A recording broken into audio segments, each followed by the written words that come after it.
Este video es la séptima parte de nuestra serie sobre los detalles del rapto. Les sugiero a que escuchen las primeras 6 partes si no lo han hecho, para modo de seguir el contexto de esta enseñanza.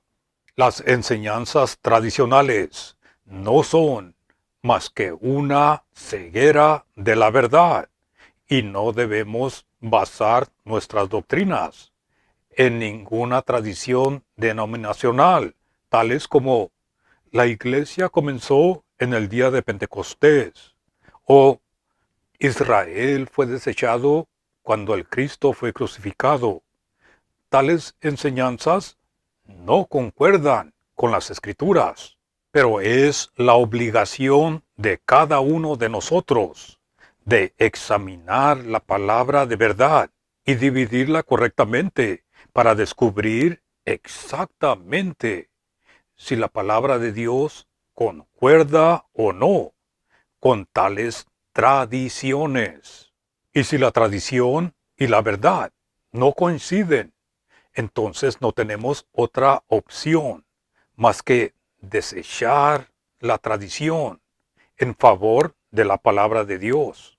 Porque cuando los fundamentos doctrinales no son de acuerdo a las Escrituras, son antibíblicos, entonces los creyentes, el pueblo de Dios, viene a ser más propenso al engaño.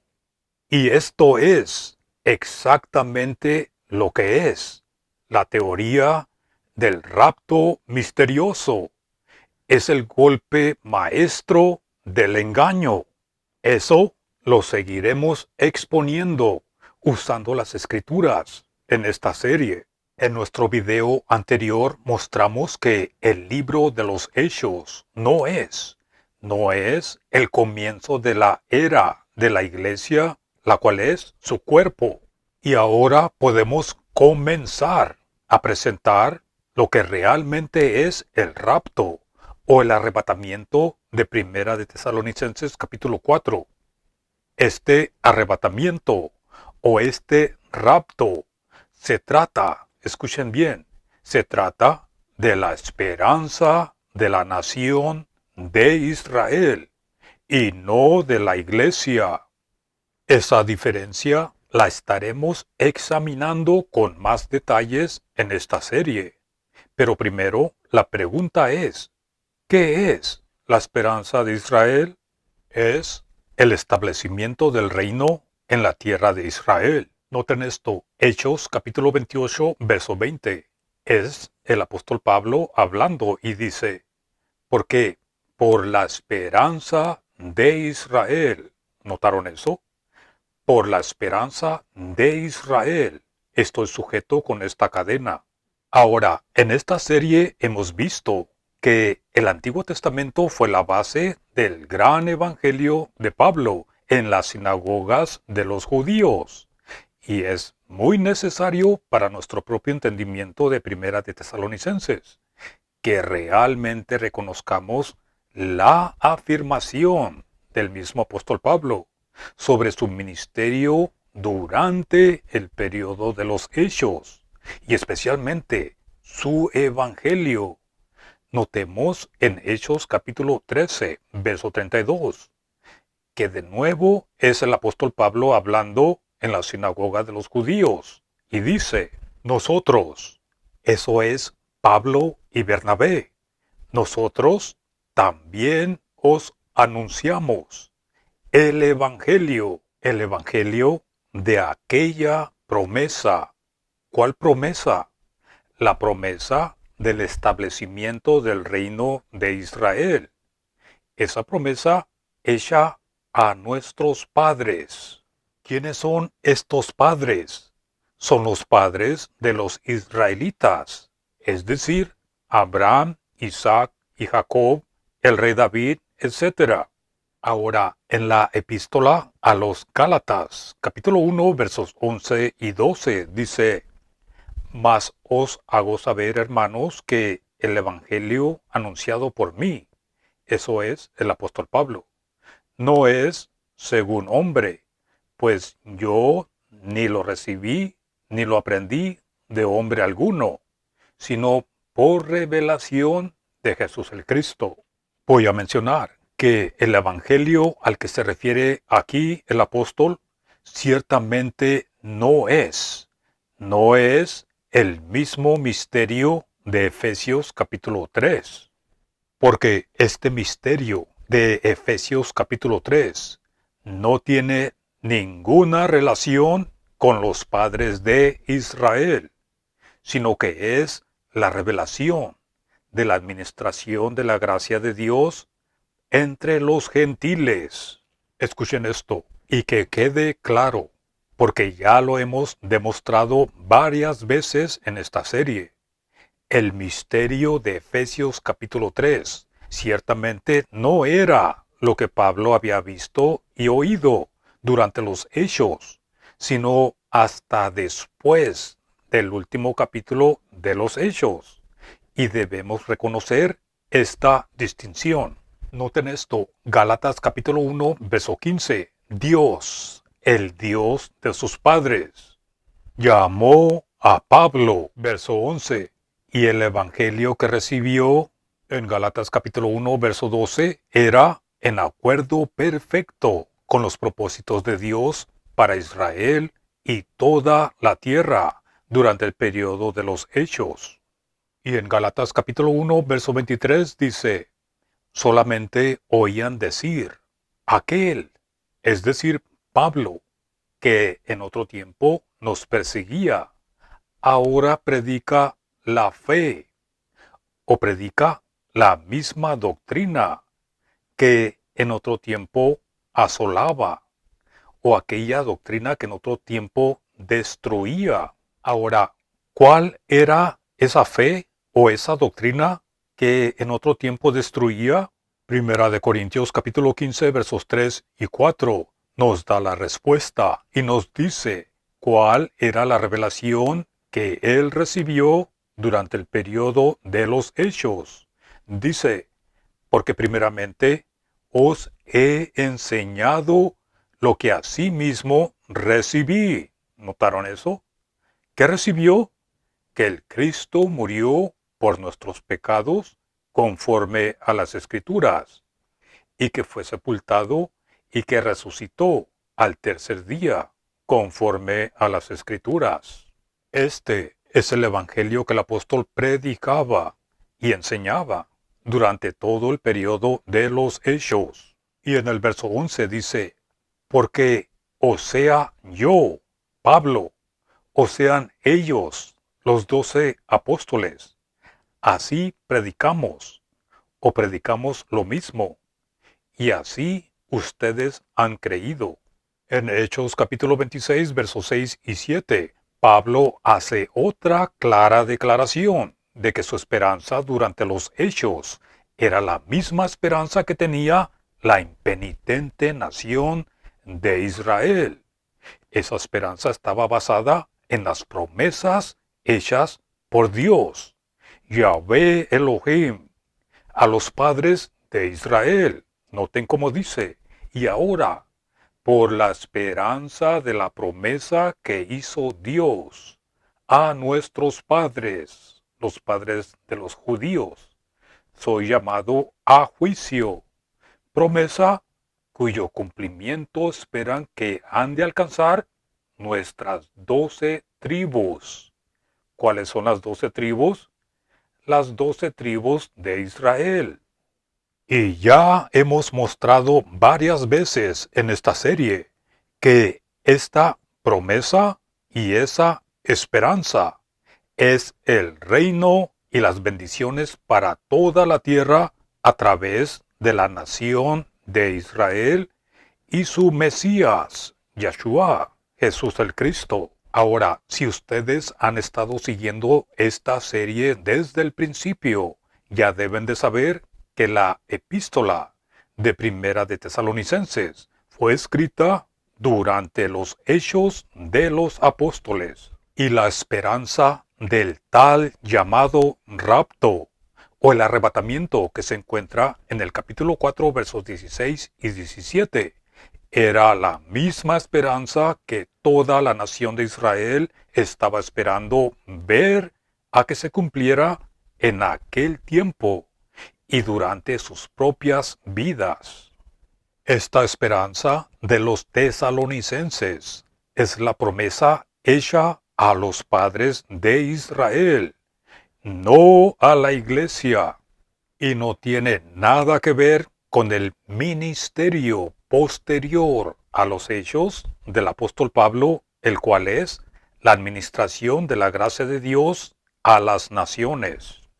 Solo después de que Israel fue puesto a un lado temporalmente en Hechos capítulo 28, es que el Señor reveló un nuevo llamado, el cual es la asamblea que es su cuerpo, y también reveló el propósito celestial de esta asamblea, la cual es su cuerpo, y con su propia esperanza, la cual no se encuentra en Primera de Tesalonicenses, sino en Colosenses, capítulo 3, verso 4. Y aquí no es un rapto, ni un arrebatamiento, sino que es una manifestación en gloria. Noten cómo dice, cuando el Cristo, que es vuestra vida, se manifieste, entonces vosotros también seréis manifestados con Él. ¿En dónde? En gloria. ¿Y dónde está situada esta gloria? Efesios capítulo 1 versos 18 al 20 nos da la respuesta, y es en los lugares celestiales, a la diestra de Dios. Y esto lo seguiremos expandiendo según avancemos en esta serie.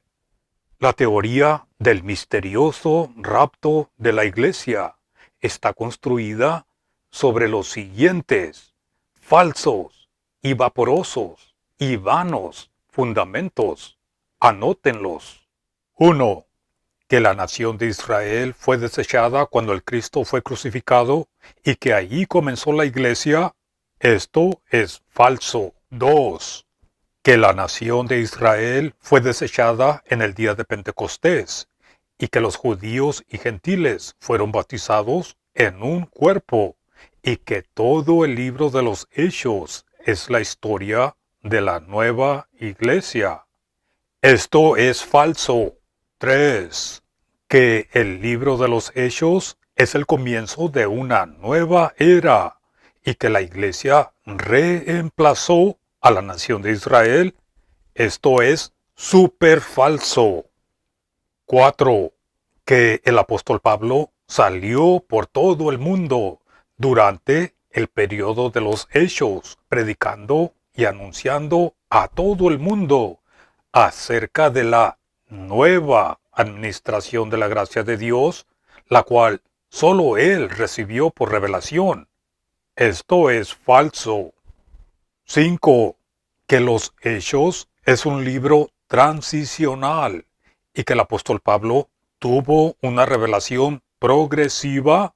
Esto es falso. Ahí lo tienen. Ahora, cuando tus fundamentos son totalmente antibíblicos, tu concepto del rapto tiene muy pocas posibilidades de estar cerca de la palabra de verdad cuando es correctamente dividida. Ahora bien, por al contrario, las siguientes afirmaciones son un breve resumen de la verdad. Esta vez, la verdad que está relacionada con el verdadero contexto de Primera de Tesalonicenses capítulo 4. Pero primero voy a mencionar que este arrebatamiento será el cumplimiento absoluto de todo lo que anticipaban las fiestas solemnes de Yahvé Dios, dadas a la nación de Israel, especialmente, y como hemos visto en esta serie, el Pentecostés que se encuentra en Éxodo capítulo 19. Ahora, anoten lo siguiente. 1. Que el libro de los Hechos no es el comienzo de nada nuevo, sino que es la continuación de los tratos de Dios con Israel y su propósito para toda la tierra a través de esa gran nación. Esto es cierto. 2. Que Pablo no predicaba otras cosas, solo las que Moisés y los profetas dijeron que iban a suceder. Esto es verdad. 3. Que la esperanza que tenía Pablo durante los hechos era la misma esperanza retenida por la nación impenitente de Israel, y esa esperanza fue claramente predicha en el Antiguo Testamento. Esto es verdad.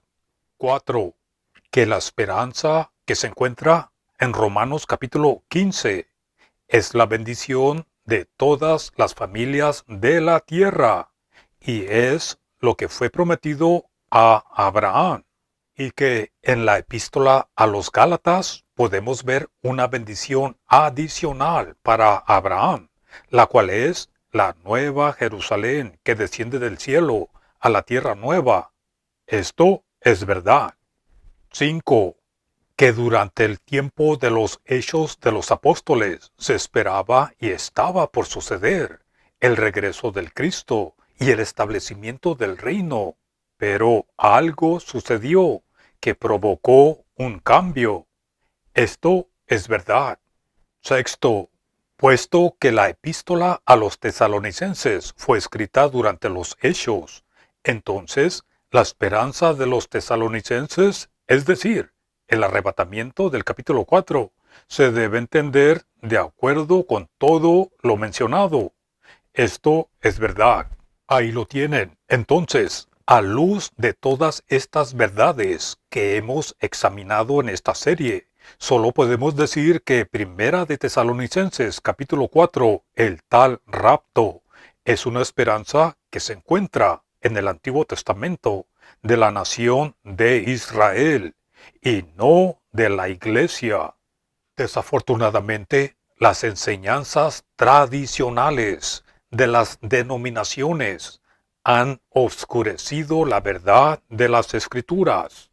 El libro del Apocalipsis es un libro de acontecimientos que finalizan la historia de Israel y el cumplimiento de muchas profecías cuando el Cristo regrese a la tierra.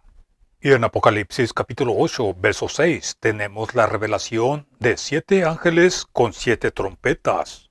Primera de Corintios capítulo 15, verso 52 nos dice que a la final trompeta, porque se tocará la trompeta. En ese momento, el Señor descenderá del cielo.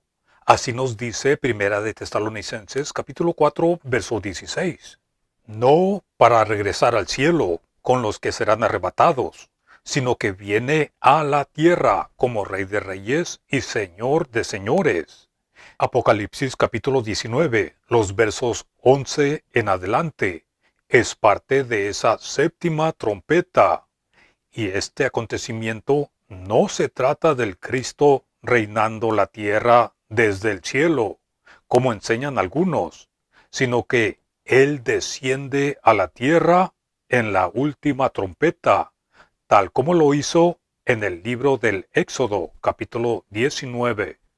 El libro del Apocalipsis se trata de los propósitos de Dios para la tierra y la tierra nueva, y de Israel, llegando a ser, finalmente, ese reino de sacerdotes que siempre estaban destinados a ser. Gran parte del Apocalipsis es el cumplimiento profético de la liberación de Israel en el Antiguo Testamento, desde su salida de Egipto hasta llegar a la tierra prometida. Todo está representado en las fiestas solemnes de Yahvé Dios, que son muy útiles para entender el Apocalipsis y Primera de Tesalonicenses. Les recuerdo que los nombres de estas fiestas solemnes se encuentran en el libro de Levíticos, capítulo 23, pero tienen su cumplimiento profético en el Nuevo Testamento, las cuales son la Pascua, los panes sin levadura, Pentecostés, el sonar de las trompetas, el día de expiación, la fiesta de los tabernáculos. Todas esas festividades solemnes también son festividades proféticas que proclaman el futuro de Israel y un éxodo aún más grande. La mayoría de los expositores populares y los más famosos ignoran esta verdad y la pasan por alto. En cuanto ven la palabra sangre, la sangre de la Pascua en los evangelios y la palabra trompeta en las epístolas, esos expositores inmediatamente piensan en la iglesia en vez de Israel. Pero escuchen esto, la sangre de redención no es exclusiva a la iglesia, sino que piensen de qué otra manera fue liberado Israel en el pasado y de qué otra manera serán liberados en el futuro. Y si las trompetas en el Antiguo Testamento se refieren a Israel, entonces también se refieren a Israel en el Nuevo Testamento. Pero no hemos terminado con esta serie. Aún queda mucho que descubrir acerca de este arrebatamiento.